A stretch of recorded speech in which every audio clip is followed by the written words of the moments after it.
Bonjour à toutes et à tous, bienvenue dans cette nouvelle édition un peu particulière. Je vous présente tout de suite mon invité, Laurent Gounel, bonjour. Bonjour Vincent. Alors, vous êtes l'auteur de Je te promets la liberté aux éditions Kalman Levy, nouveau best-seller, un nouveau dans votre carrière. Il est sorti donc le 3 octobre dernier. Est-ce que vous pouvez nous raconter très rapidement l'histoire de ce nouveau roman? Oui, c'est l'histoire d'une jeune femme qui voit un jour son patron qui lui fait comprendre, enfin, qui lui fait savoir qu'il lui reste 8 jours pour faire ses preuves, sinon il va pas la garder à son poste.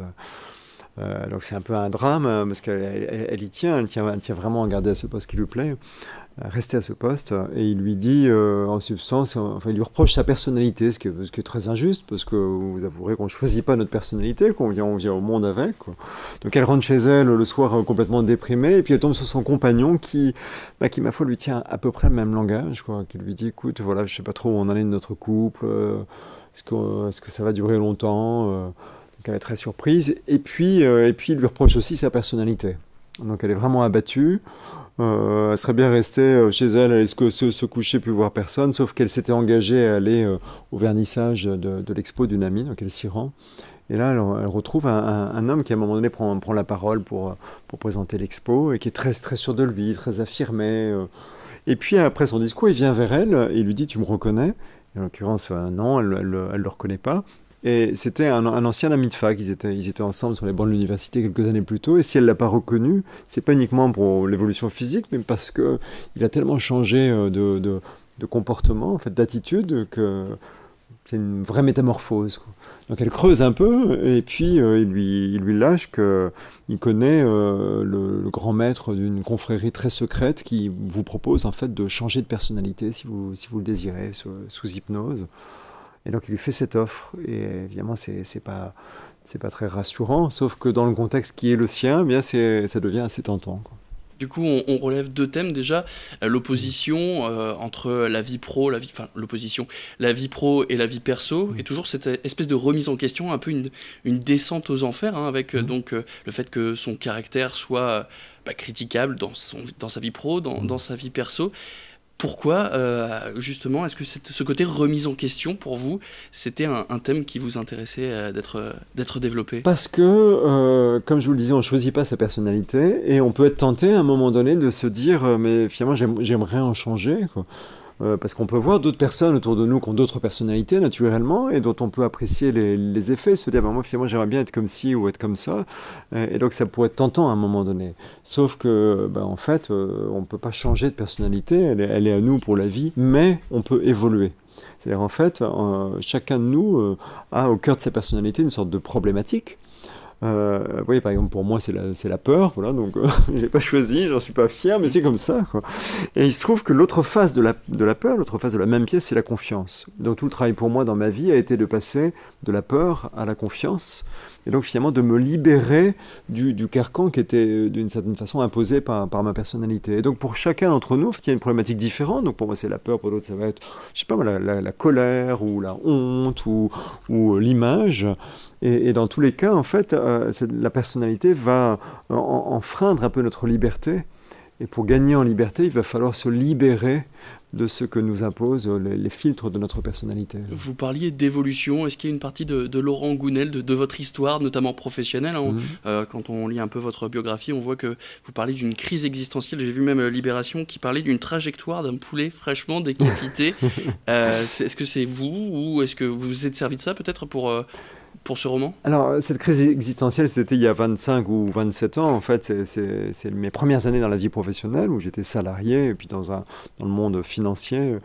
J'en ris aujourd'hui tellement ça me semble une vie antérieure. Et en fait, j'étais pas fait pour ça, même si j'avais fait mes études, que j'avais choisies, hein, dans ce domaine.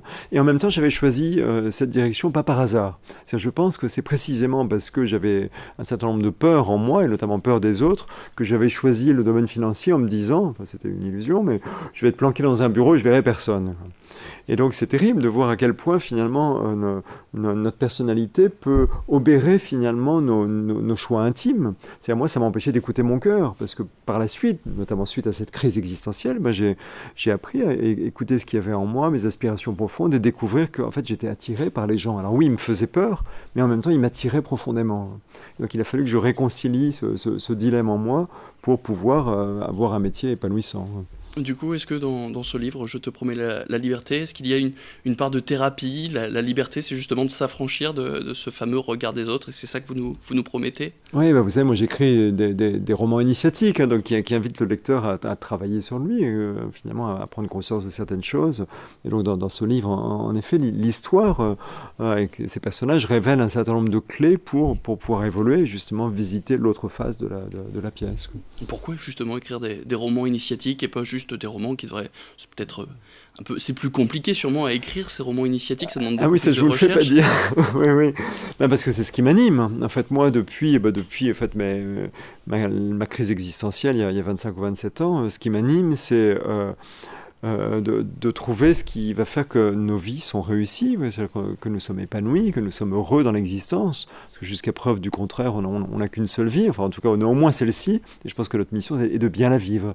Et pour bien la vivre, je pense que c'est utile de prendre un petit peu de recul sur soi pour comprendre qu'est-ce qui va faire que notre vie sera épanouie, sera riche, sera satisfaisante finalement.